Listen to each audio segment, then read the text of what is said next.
desert in the great American Southwest. I'm Art Bell. Slamming into your radio like a supercharged nanoparticle of unobtainium. My name is George Knapp. I'm Richard Serrett. This is Connie Willis. I'm George Noory. Welcome to Coast AM. It's great to be here. Welcome to Coast PM, the number one unofficial Coast to Coast AM podcast. We are two brothers who analyze the world's largest overnight paranormal radio show, known as Coast to Coast AM. My name is Paul, and I'm the guy that listens to this inexplicable radio show here with my brother. Hey, it's Chris. I'm the Sean Hannity to your Alan Combs, in that I would drop you immediately if Fox News asked me to do my own show. Not just Fox News, Chris. I think you would drop me immediately if anyone asked you to do your own show.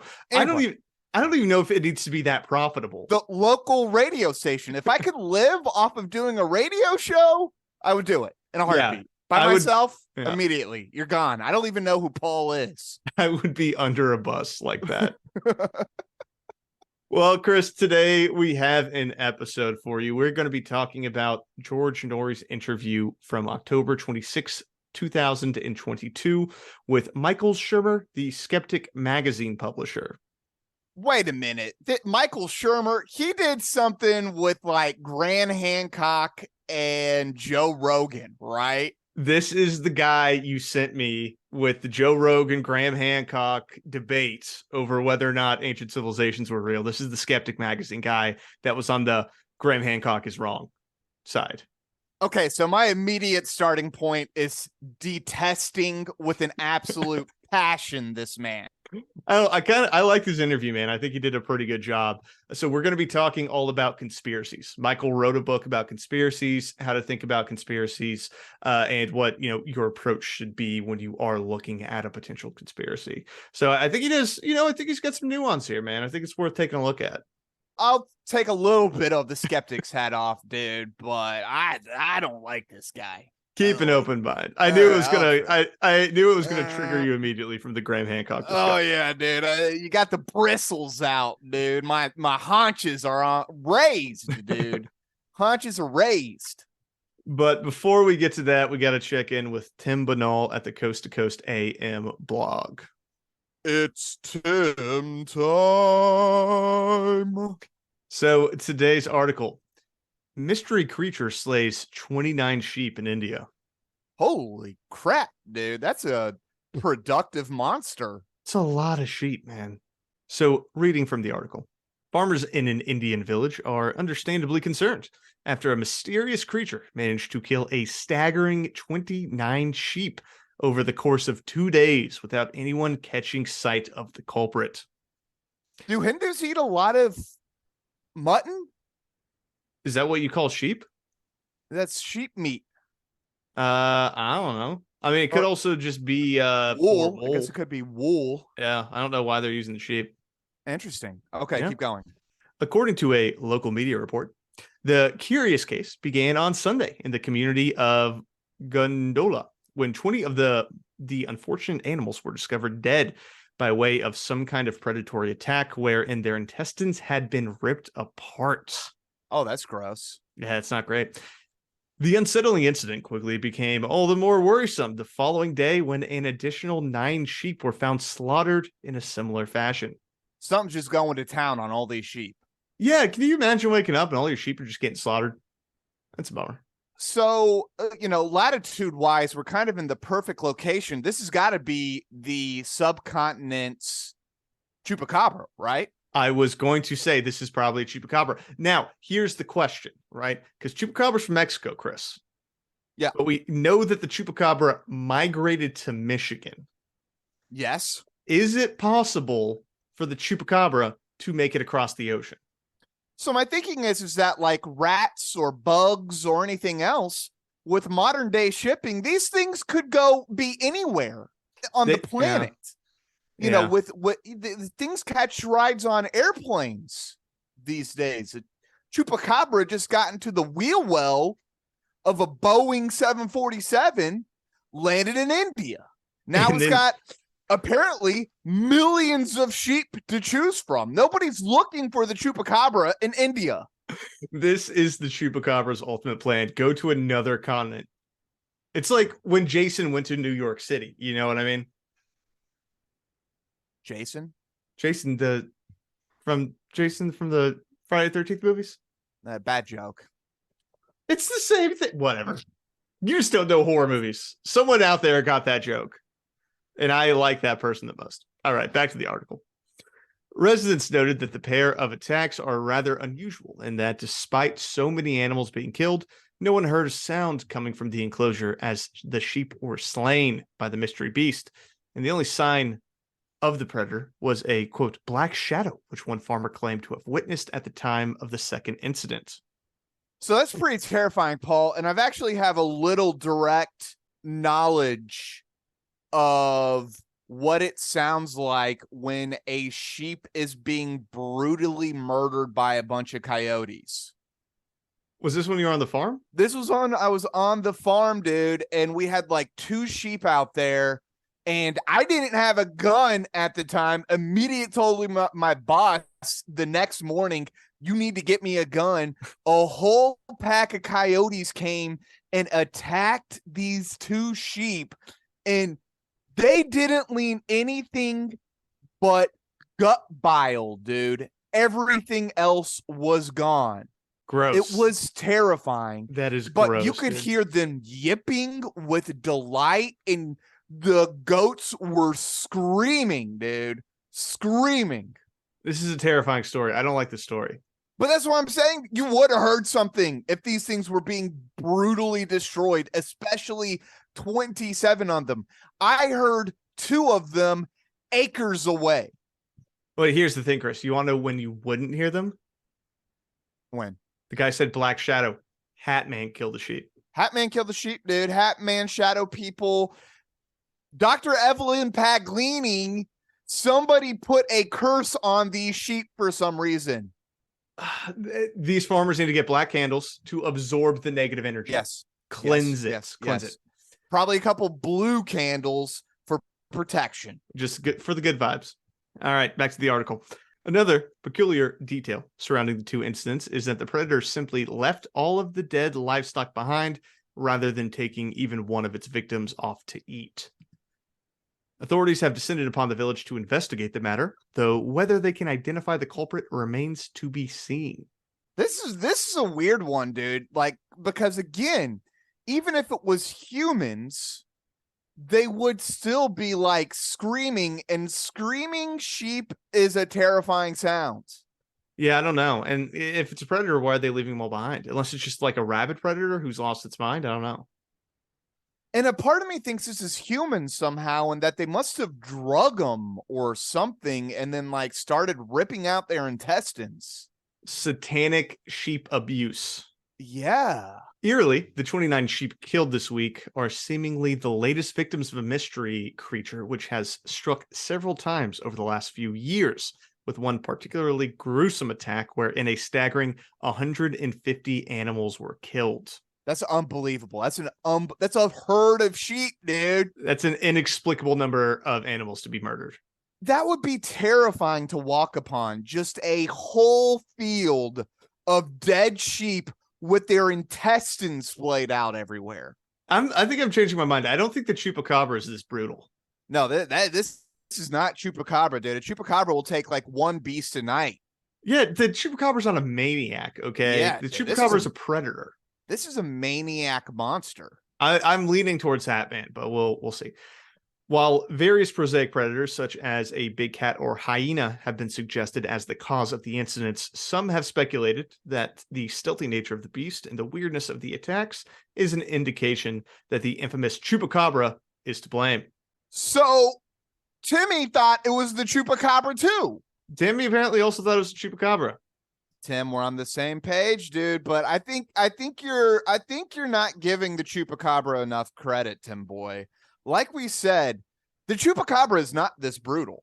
This is too brutal for chupacabra. Yeah, we'll have to do a chupacabra episode soon, but I don't see it murdering 150 sheep like that In one night.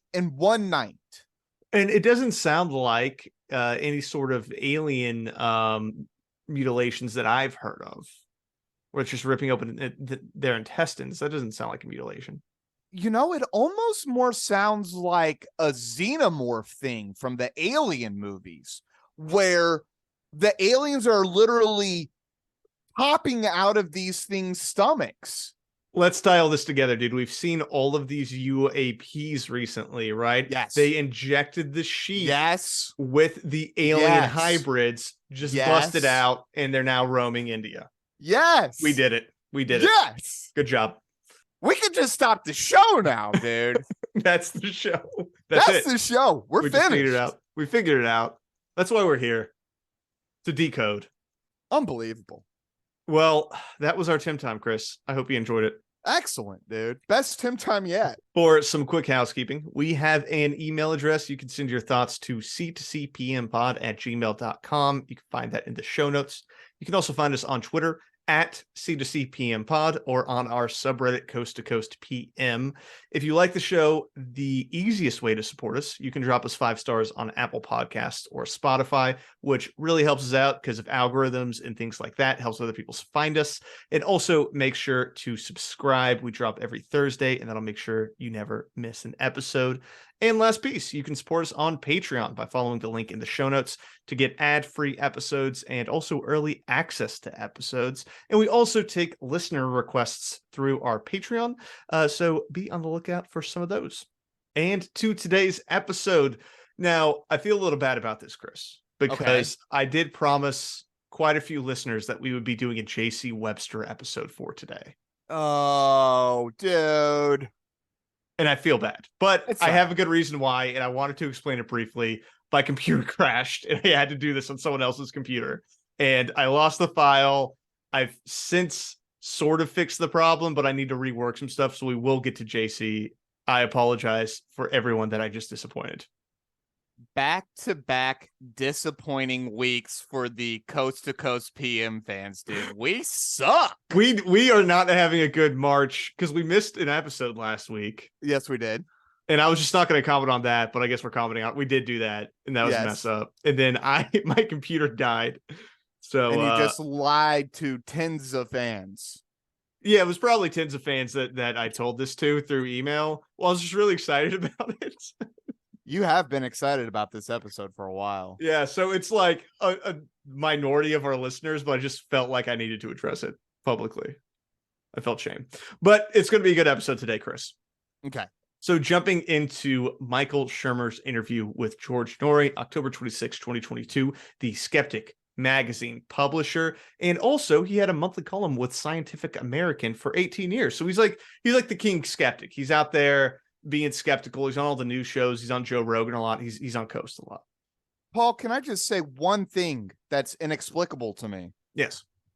That this man runs a whole magazine dedicated to skepticism. He does. Yeah, he does.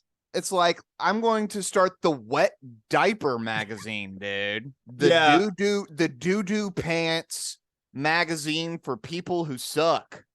Yeah, it doesn't sound like the most fun magazine to be a part of. Just My skeptical. God, dude. But hey, let's give this man a fair shake. Okay. So let's start with the basics. What's a conspiracy?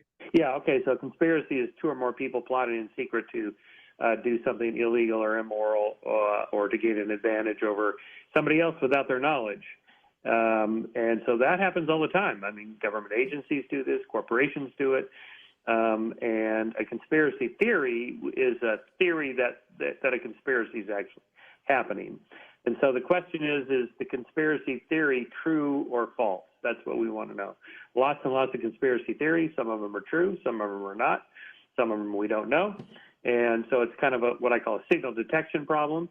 Picking out the signal from the noise. Does it constitute a hit or a miss? And so the problem, what we want to solve here, that I try to solve in the book, is, what kind of criteria would you use when you hear a conspiracy theory to assess whether it's likely true, likely false, or indeterminate? Dude, I really like signal detection problem, dude. Holy cow. That's actually a really smart way to put it. Yeah, no, he's a very smart guy, right? And I think that he has a really good view of how a lot of these things work, or at least like a good approach to it. You know what I mean? Yeah. And there's so much noise out there that you got to pick up the signal. Yeah, and it's like, how do you decide which one to focus on too? Because there's also a lot of conspiracies out there online. Right. So next, he mentioned a few, or he mentioned that there are real conspiracies out there, right? So he goes into what some of the real conspiracies are, which I actually really appreciate that he does bring this up. Right. So if it's something narrow and focused on a particular goal, like Volkswagen cheating the emission standards in the EU, that turned out to be a true conspiracy theory. They did do that, for very obvious reasons, to gain a profit motive there. Or Watergate, to kind of try to rig the election and cheat a little bit and get the secrets of the Democrats. Or Iran-Contra, to support certain dictators that are more favorable to American interests than third world countries over communist dictators. The CIA used to do those kinds of things. So, those theories turn out to be true. I love the CIA used to do those types of things. They are still doing those things today, and they do it on the American people now. They were probably doing it on the American people back then. Mr. Shermer. Well, we know that they were doing it on the American people back then too, with like MK Ultra and things like that. Right. Yeah. So anyways, that was a moronic comment by Mr. Shermer. Well, he does talk a lot about a lot of these real conspiracies, though, right? Things that the U.S. government has done that we know for a fact exist, because we can speculate, right, that the CIA is doing a lot of these things, but we don't necessarily always have hard evidence that it is happening right now, right? I mean, other than Edward Snowden telling us that the NSA and CIA are doing this on a daily basis and giving us every single tool that those agencies do to do that, I guess we don't know that they're doing it every single day, actually. Well, it depends on what we're talking about. I was more referring to like MK Ultra. Oh, but yeah, if we're talking about like surveillance, yeah, they're watching, listening to everything that we do. Yeah. I don't know how much MK Ultra is happening right now, but it's probably happening to someone somewhere. It's happening to someone somewhere, dude. I guarantee that. Someone's getting drugged by the CIA. I guarantee it. I can't prove it, but I feel it in my bones. Yes, dude. Yes. So let me guess that we're going to get to JFK here at some point. Oh, don't you worry, Chris. George is going to bring up JFK. You got to. George is alive for this one. Yeah. Is he? Is he Yeah. smoking it? All right. He's awake on this episode. Yeah. Well, he has to be, dude. They probably gave him some Adderall. I mean, yeah, it's probably what happens most of the time. Keeps him up. All right. So then Michael goes into like, why do people typically believe in conspiracies, right? Like, how did these even come to pass? Well, there's several factors at work. First, it's a kind of a causal theory. The world is pretty chaotic. There's a lot of noise, and the mind tries to put together patterns to see if there's something that you can grasp to explain it. How come gas prices are going up? Why is there a war in Ukraine? Why do these things happen? And, we want to know. And, so there's different theories about this that we hear. And so we kind of try to filter through them. And conspiracy theories sort through the noise and tend to simplify things. That the economy is doing what it's doing, not because of all these complex forces at work, but because there's these 12 guys in London called the Illuminati, and they're running the world. Again, dude, I'm just going to be beaten, Michael Shermer. It's almost a shame, because I think like it would be a better conversation if he was here and we can kind of push back and forth with him, but we'll do with what we got, right? What about the people who believe that the true conspiracy, the people trying to tell us that Iran-Contra was actually happening, the people who were trying to tell us that Watergate was actually happening? So that was a conspiracy theory until it wasn't. And that's what he is going to get into on this episode, is that there's a spectrum of believability on conspiracies, and the more gigantic and wide ranging, like Iran-Contra, what had a lot of impact, but it was a small number of people who were involved. It's not like reptilians who control the world, right? There's a difference in scale. Right. So that is something that you should definitely look at. And that's the other thing. One of the problems with the term conspiracy is that it encompasses everything from like, pretty legitimate concerns about government behavior and government spying and I don't know, coups that the US government is constantly doing in other countries with like QAnon, right? They can both be conspiracy theories. Right. I don't think that they could be further away from each other. Right.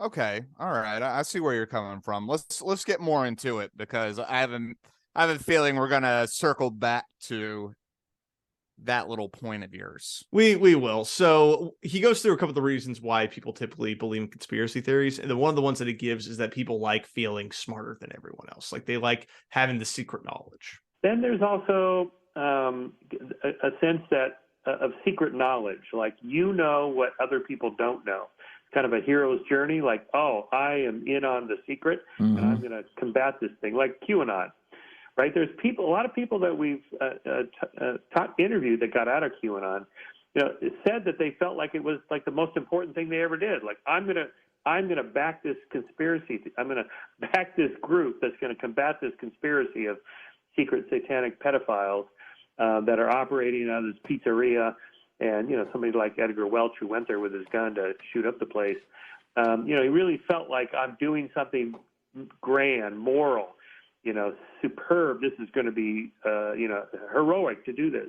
And see, dude, I come from a place of empathy for a lot of these people, because I truly believe that if you provided them with what I consider to be the basic functions of humanity, you put them in a community, you give them access to real education, real means to strive for themselves, don't make them go hungry, don't make them work 2 jobs, then they don't become conspiracy theorists that believe in QAnon.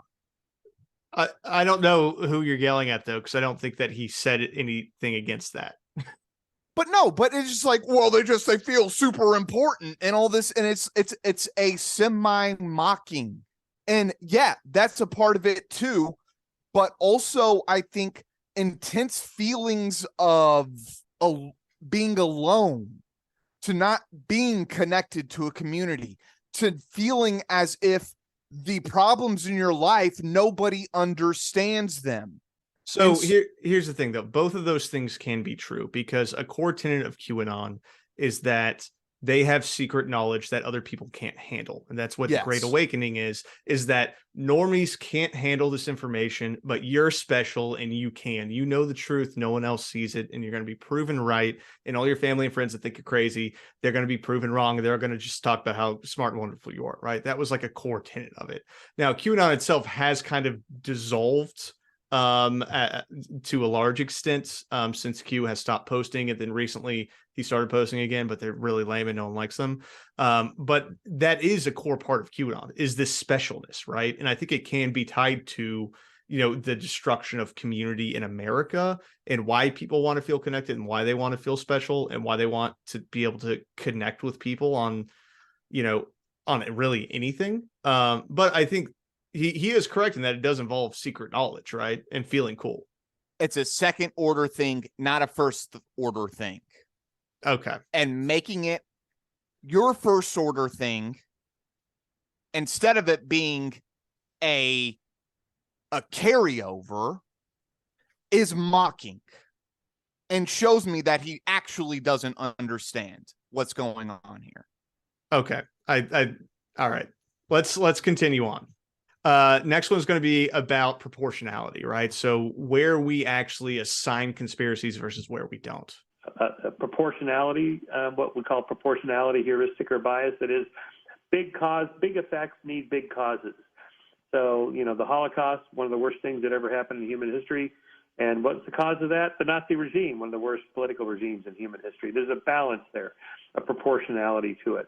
But if you say something like, well, JFK was assassinated by a lone nut, that doesn't feel right. It's like, how can that be? Or 9/11. You're telling me 19 guys with box cutters brought down the World Trade Center buildings? I mean, that just doesn't seem right. Or Princess Diana, what was the cause of her death? Drunk driving, speeding, no seatbelt? That's how regular people die, not princesses. So there's a sense of disproportionality there. So we add elements. JFK, well, it was the CIA and the FBI and the KGB and the Russians and the Mafia and the Cubans and President Johnson and so on. Before you know it, everybody's in on it. So what happens when JFK turns out that it was a CIA plot? Then he changes his mind. Then he changes his mind. Okay. The whole thing is Awesome. about probability, is what he's getting at. Is All right. assigning probability to things. But that's going to come later. We're going to get into JFK. What are you specifically talking about there is that big things need big causes and little things don't. Right. So that's why we assign conspiracies. And the one that he uses to talk more about this is actually Ronald Reagan getting shot. John Hinckley, who shot Reagan, there's no conspiracy theories about him, or next to none, because he didn't kill him, and he was mentally ill, and it's like, okay, well, that's what crazy people do. Well, Oswald was a little nutty, but because he succeeded in assassinating Kennedy, then that was a big thing, and he as a cause doesn't feel proportional to that. Didn't John Hinckley put out like an acoustic guitar album after he got out of prison? Did he? I'm pretty sure that happened, and if he did, I'll make sure to post it in the show notes, because I would imagine we have to listen to the music of a man that attempted to shoot a president. I mean, what a crazy thing to do, and then to serve your sentence, get released, and then put out an acoustic guitar album. All right, I just found a Rolling Stone article. He tried to kill a president, then YouTube made money off him. John Hinckley is best known for attempting the president. Yeah. It looks like he was definitely a YouTuber. That's what it was, a YouTuber. I remember seeing John Hinckley with a freaking acoustic guitar singing songs, dude. And I was like, this is weird. That is very strange. I did not realize that you get out of prison after trying to kill the president. That's interesting. You know what's also weird? In that Charlie Manson also loved music, played a lot of music. He did record albums. He did. This is an MK Ultra thing. It must be like the vibrations or something. Play with their brain. Wonder what old Michael Shermer would think about that idea. He'd probably call it a conspiracy. What's the probability of that, Mr. Shermer? But I do think that is a good point, right? Is that we have RFK conspiracies, we have JFK conspiracies. No one thinks about the attempted Reagan assassination. Yeah, but also nobody cares about Reagan. A lot of people care about Reagan, Chris. No one cares, dude. A lot of people care, for sure. Boring. Can you imagine if that happened today, though? I feel like the problem with the Reagan assassination is that the internet wasn't around. Right. And I feel like everything today, the most minute thing, there's a giant conspiracy around it. Oh, Trump holds a Bible upside down, and everyone explodes with ideas of what an upside Bible means.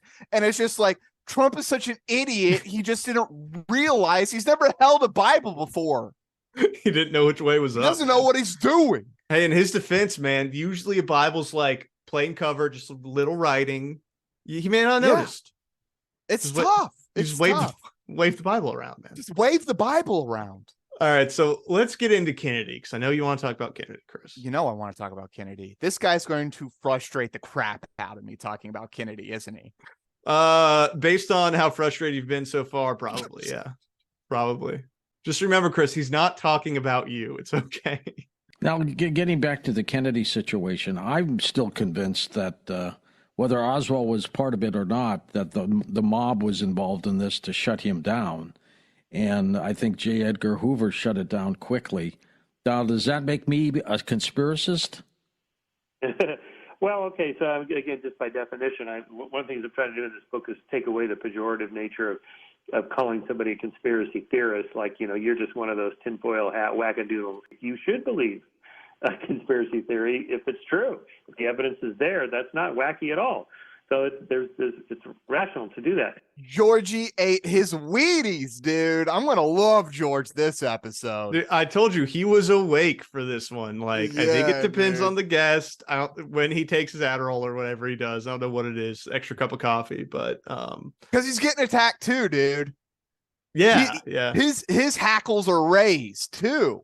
I don't know if because George has had him on before. I don't know if he takes it that personally. I think does he not? He doesn't take anything personally, does he? Dude, he's just hanging out at this point. He's just waiting to die. I think he's like, I'm going to keep doing this until I croak.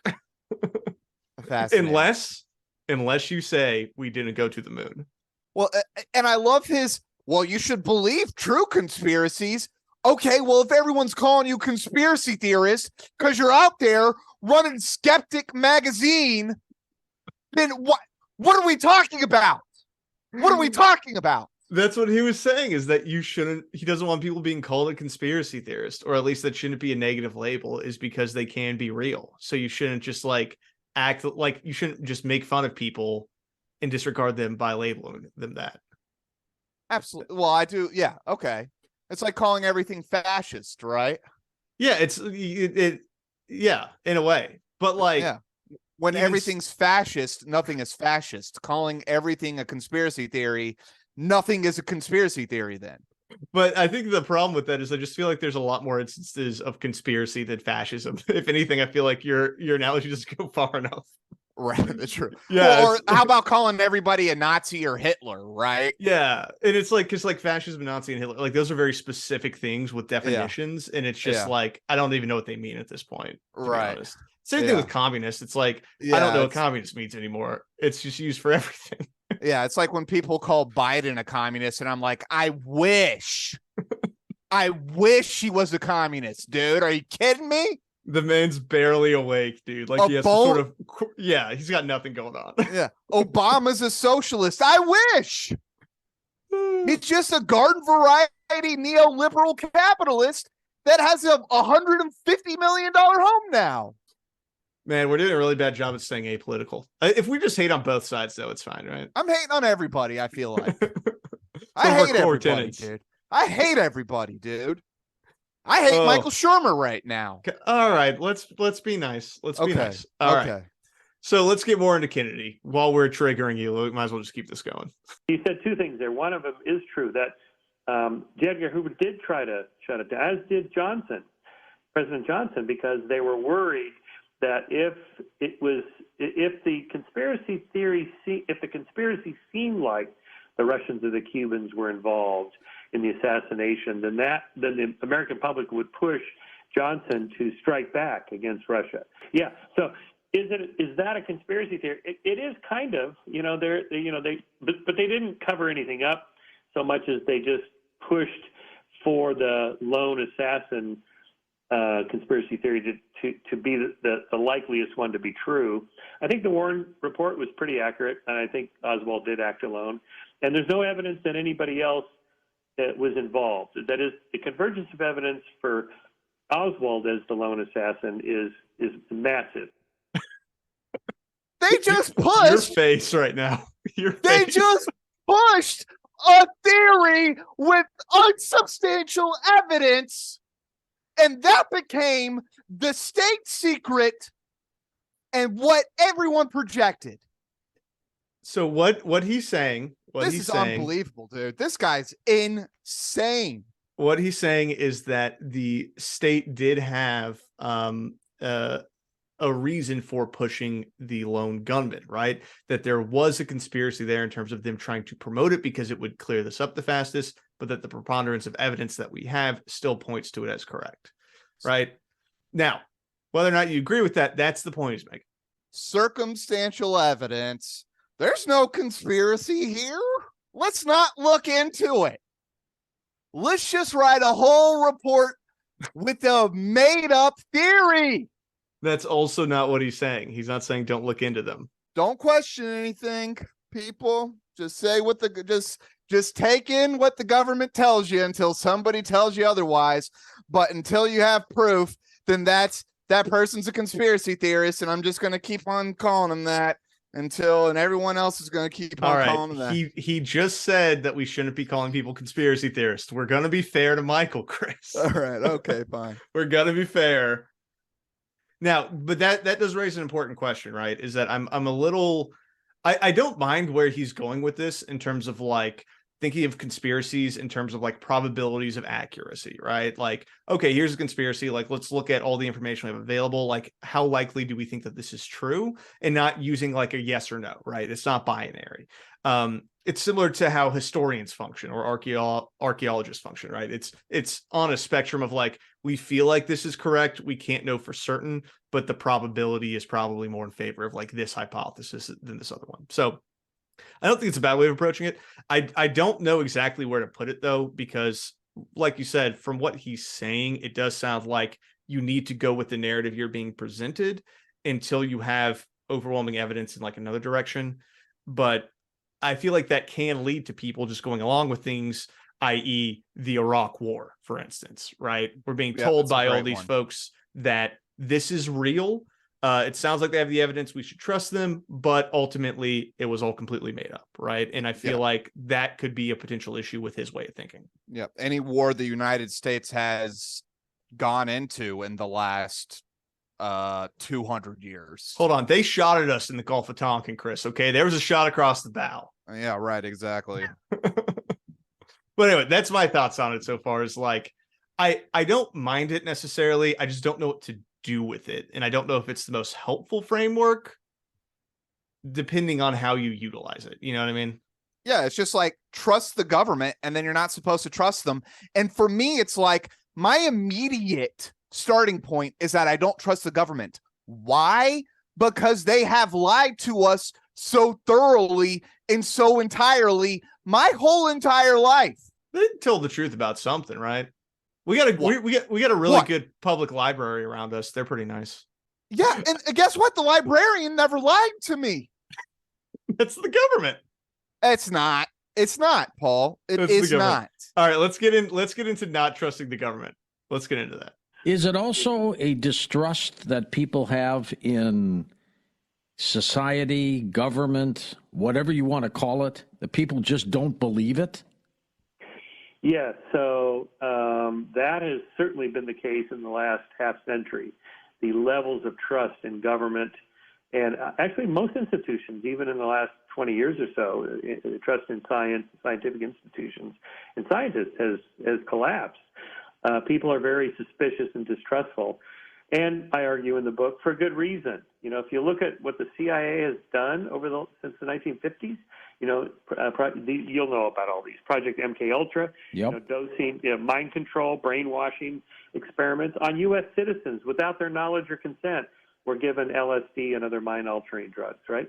Or COINTELPRO, where the FBI put secret agents into the social justice organizations and movements like the American Indian movement and feminist groups and the Black Panthers, even blackmailing Martin Luther King Jr. and secretly taping his trysts.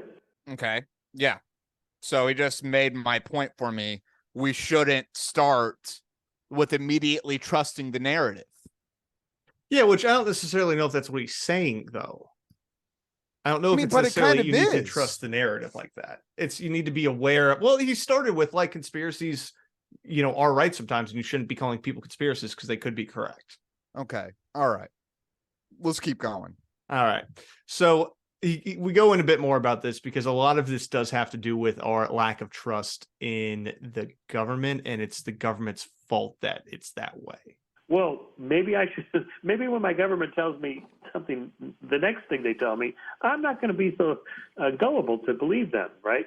And the Pentagon Papers and WikiLeaks, all the leaks that have come out of things that our government was doing, and the Operation Paperclip, where we were getting Nazi scientists to come to America and work on our scientific projects. These are the same kind of guys that we put on trial and executed in Nuremberg for war crimes. So we were doing this because we were afraid the Russians were going to do it before we got them. And so there's enough of that, all this stuff about like rigging elections in South American countries to favor fascist dictators over communist dictators. Yeah, the CIA did that. Okay. It's still just like our government lies to us all the time, but these couple of things I'm just not going to believe. The government told the truth about JFK to the T. The government told the truth about 9/11 to the T until I have further evidence. What he's basically describing is that being mistrustful of the government is not irrational. It's actually a very rational thing to do, but also like just going for any conspiracy about the government doesn't make sense. You have to have the facts there, right? I think there is a problem here because I don't know if using his framework, you would believe a lot of things that have been determined to be accurate, right? Like the Snowden revelations. Right. That's a gigantic conspiracy with a ton of people involved. Yes. All the way up to the president of the United States and thousands of people that are just sitting there listening to your phone calls.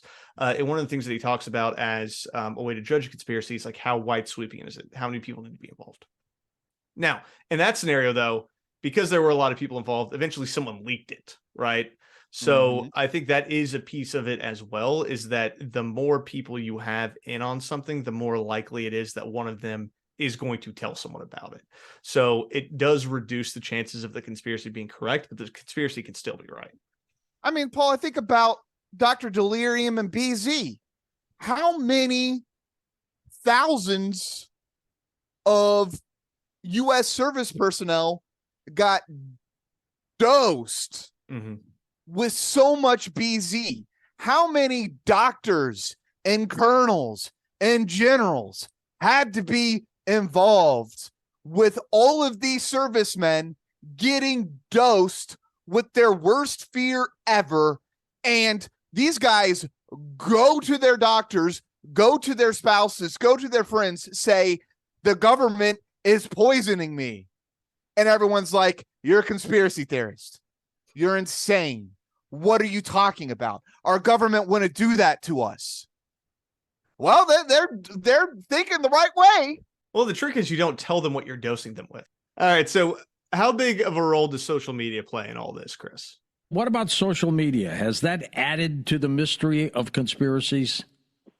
Well, it speeds up the transmission of conspiracy theories, and it penetrates deeper into the cultural fabric. You can reach millions of people in overnight. You know, if you look at the JFK conspiracy theory movement from the 60s on, it was mostly, you know, a handful of people meeting in hotel conference rooms with their mimeographed newsletters reaching a few hundred people, you know, mostly self-published books. You know, they just didn't have the kind of horsepower technology that people have today. Like the type specimen of this is Loose Change, that homemade film on 9/11 as an inside job. And, you know, that reached, 10 million people within a few weeks? Yes. I mean, it was astonishing. I mean, these are the kind of numbers that these internet sites and films get. You know, Hollywood producers would die for those. Oh, dude, it was watching Zeitgeist when I was like in 11th grade that sent me down a world of insanity. Well, what was funny about that last piece too, where he was like, Hollywood producers would kill for those kinds of numbers. Like, that's true across the entire news industry as well, right. Where Joe Rogan has 10 million listeners, right? Right. Or it's I think it's like 100 million. Is it 100 million? It's something ridiculous. Well, numbers that I can't fathom because they're so not real, right? Russell Brand is millions and millions of listeners, right? These are just two dudes, honestly. Yeah. At any one time, 150,000 people are watching CNN. Literally, those are their numbers. Yeah. They get about 150 to 200K averaging during the day for a lot of things. For like Rachel Maddow or Tucker, they'll shoot up, but most of the day, no one's watching. I mean, and that's the thing. Tucker's doing numbers that nobody else is doing, which is why the rest of cable news hates him so much. I think Rachel was getting close there for a while during the Trump years. During the Trump, Russian conspiracy theory. Don't redline your mic. Oh my gosh, dude. I bet Michael Shermer was on the freaking Trump, Russian collusion peeing on beds, dude. I don't know that. I do not know that. We need to look into that. I would want to look into that before saying that. Okay. All right. Well, I said bet. So okay. So let's bet $1. I will bet $1 that Michael Shermer was not into the P tape. Okay. We'll see who wins. We'll see who wins. All right. Well, the other thing he calls out too, and this goes back to him trying to not call people conspiracy theorists and not thinking that it's great, is that conspiracy used to be mainstream. He talks about how the Declaration of Independence was basically a conspiracy theory of like, we know what the government of the UK is trying to do to us. This is what the king is trying to pull off, and we're not going for it, right? And conspiracy thinking was really common in the United States for a really long time. And all the way up until about World War II, conspiracy theorizing was kind of common knowledge. It was just, everybody talked about it. It was it was not considered fringe at all. It wasn't until after the Second World War, and particularly after JFK, that it kind of became associated with fringy, tinfoil hat wearing kind of people. And so I'm kind of trying to return it back to where it was, which is, normal knowledge, because conspiracies do happen. You go all the way back to the burning of Rome, and there were theories about whether Nero let it happen on purpose, LIHOP, or made it happen on purpose, MIHOP, right? And, so Lincoln was assassinated by conspiracy, and, conspiracies are a normal part of life, political life, private life, corporate life. There's a logic to assuming more of them are true than actually are, rather than the other error, missing conspiracies that are true, and that could be harmful. How many books do you think Billy Coop sold in the 90s? I actually don't know. I feel like, honestly, there's a strong chance that Billy Cooper's numbers were hurt by people just photocopying his book. Right, and passing it on. Yeah, because that's what he told people to do with his tapes, right? He would say, like, just copy my tapes. Yeah, it wasn't about the money for him. It was about getting the ideas out. Say what you want about Bill Cooper, but man, he believed it. I think he really believed it. He was in the game. Some of it is so awesome, dude. I just remember us discussing the Postal Service being the Postal Service running the concentration camps in America. Yeah, thank you. That's what it was. They were, and then we were talking about how their little mail trucks were what they're like shoving people into, and like you're crammed into a Postal Service truck, and then you're sitting in line where you get stamps, and your postman is just sitting there screaming at you through a bullhorn, and you're getting stamped at the post office and sorted, dude. Craziness, dude. That was crazy. That was the old school 1990s like militia movement conspiracies where it was the post office that was coming for you. I just love my full body armor and everything, but they're wearing like the short shorts and the beige hat, dude. Too good. It's too good. Billy Coops was the king, dude. Absolute king. Well, and the best part is that my USPS man is the nicest person in the world, but he's like 60 years old and like kind of a big dude. I don't think he's hauling anyone into his truck to pull them into the death camps. You gonna do what the Postal Service says, boy. I just don't see it happening. I could be wrong. He could have a dark side. But I don't know. So anyways, Michael Shermer was just telling us about more and more conspiracies that happened that nobody believed that ended up being true. Okay, cool. Let's hear some more, Paul. Let's hear about some more true conspiracies that happened, but yet we shouldn't believe conspiracies until we know for sure that they're true. All right. Well, let's get into that. All right. When do we shut down the conspiracy? When is it where we're like, okay, this is going too far. This isn't something we should be looking into? I take kind of what's called a Bayesian approach, Bayesian reasoning. After Reverend Thomas Bayes, you put a probability estimate on. There's no black and white. Instead of saying something's true or false, just say it's likely to be true or less likely to be false, or and you kind of you start with your priors. What I think is likely to be true based on what I know so far. I get new information, and that gives us a little more wiggle room to say, okay, I think. So here I'll just apply it to JFK. I think Oswald acted alone. I don't think there was anybody else involved. But let's say these papers are released and it turns out, somebody in the CIA or the FBI or whoever was involved. And here's the definite evidence. Here's the memos. Here's the checks that the guy cashed. He was paid for the assassination, whatever. That I would change my mind. I would go, okay, well, I was wrong. It was a conspiracy. Because foreign leaders are assassinated. We tried to assassinate Castro many times. Right? So it's not crazy to think that people try to assassinate leaders. That does happen.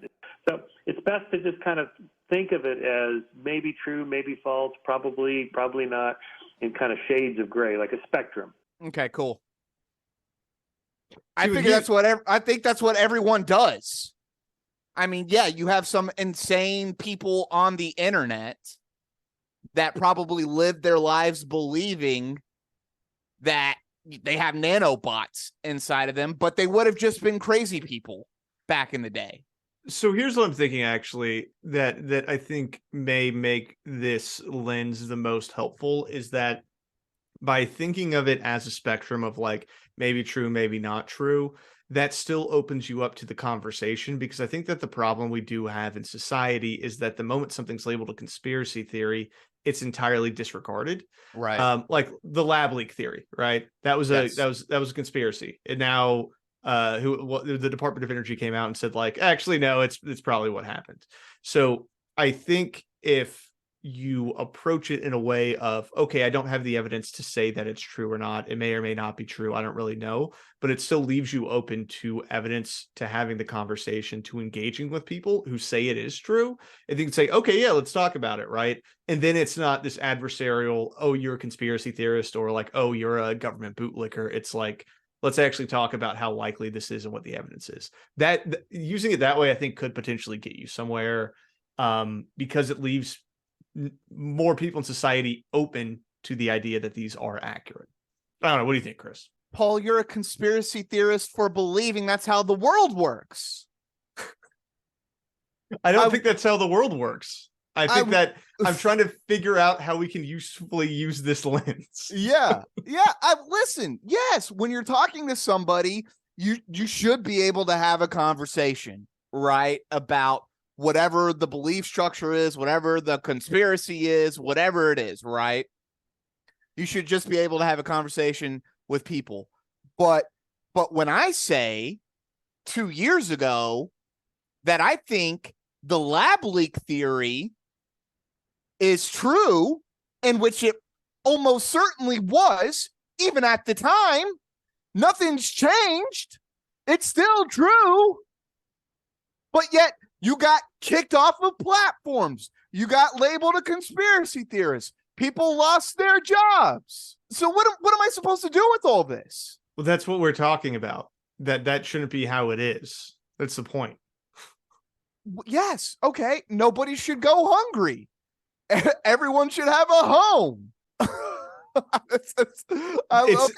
This is an alternative framework with which people can approach conspiracies that is more open to the fact that they could be accurate. Okay. All right. That's the intention here. Okay. Now, whether or not, I think that he does honestly go a little too far towards the skeptic side, but also he's, Skeptic Magazine publisher, so that makes sense. Right. But I don't think it's completely useless information here.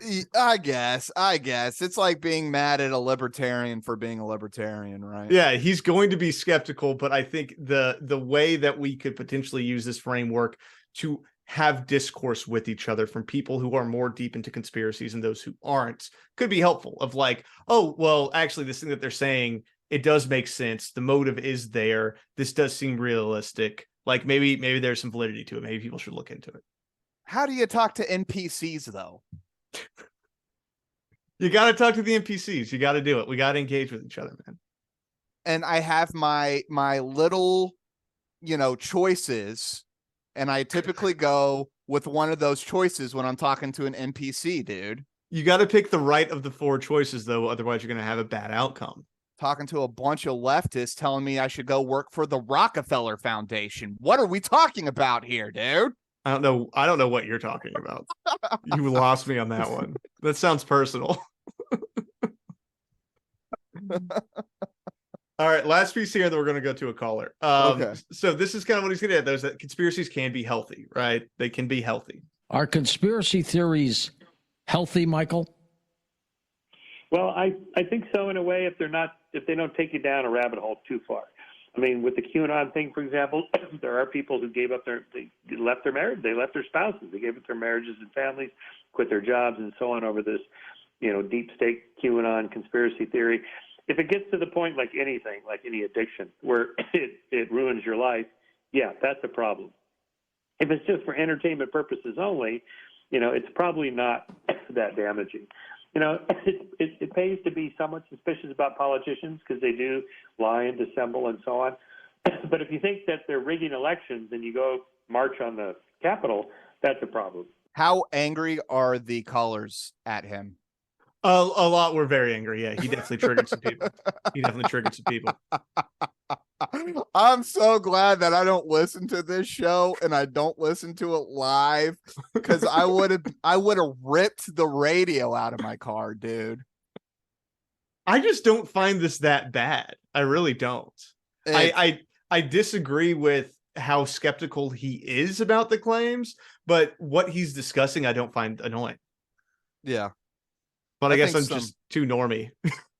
I just, I think some of my anger for Graham came through in that. I think if we had removed the Graham conversation, I think you maybe would have been a bit more open to him. I'm not saying he would have liked him. I don't think he would have been this angry at him. No, I probably wouldn't have been that angry at him. But again, dude, it's just like, I don't understand it. Yeah, don't believe something willy-nilly. Okay, that's awesome. Like, the world is full of gray. Okay, yeah, sure. But it's not like this guy runs a magazine saying this stuff. Like, every article is about, it's gray.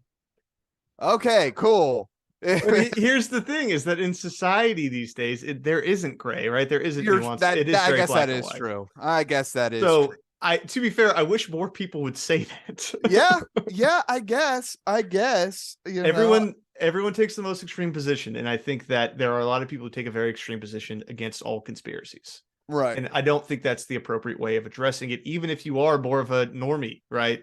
I think that you still got to be open to the fact that there's a lot of corruption on both sides, including your own party, right? Including when your government's in power. Especially your own party, dude. Those are the ones you shouldn't trust them. You got to regulate. You got to regulate from the inside, man. Yes, dude. Can't trust them. Or if you have no party, you can just sling mud at everyone. Just sling. That's what I do. I don't want to be a part of any of these fools, dude. They all suck. Oh, well, Andrew Yang's got something coming up down the pike, so we'll see what he's got happening. He's the Vivek Ramaswamy of the left, dude. Who cares? All right, so let's get to some callers. We do have one caller that enjoyed the conversation. He wasn't one of the angry ones, and he had stories about conspiracies from his time in Iraq. Ooh. Look, I was in Iraq several tours of Iraq. Well, my last tour, I was in Basra, Iraq, which is on the Shatt al-Arab waterway. Conspiracy theories in that city were extremely rampant and popular. But one that was really popular was that the British, who were evicted, were angry, and they left behind mutated badgers, man-eating badgers. I love that one. That one always made me laugh. The other one was Ali al-Sistani, the Ayatollah. He was not a real person. He was, because he never stood up. They always show he was an American invention that, and because he never stood. All the pictures of him, he's sitting. The badger's pretty cool. I thought that was pretty funny, honestly, because he was also talking about, and I thought this was interesting, how it only occurred in this one town, right? And he could never really figure out why it was this one town that had these like really wild conspiracies, but others didn't. But that he thought there were like specific pressures maybe put on the people that weren't put on other folks, that led to them, weaving more fantastical tales. And I don't know if this is right, but I think I am right that an Ayatollah is Shia, not Sunni. I believe it's an imam. I actually don't know, but that would make sense then, right? Happy Ramadan to our Muslim listeners. Very educated there. Yeah, don't know what I'm talking about, but no I think idea. That's right. We try. We try. I think that's right.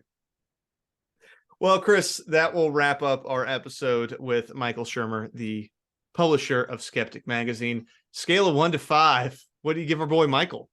I'm going to give Michael a 4. I thought he did a great job. Dude, I'm quitting the podcast. I'm done. Oh, this was off the rails, dude.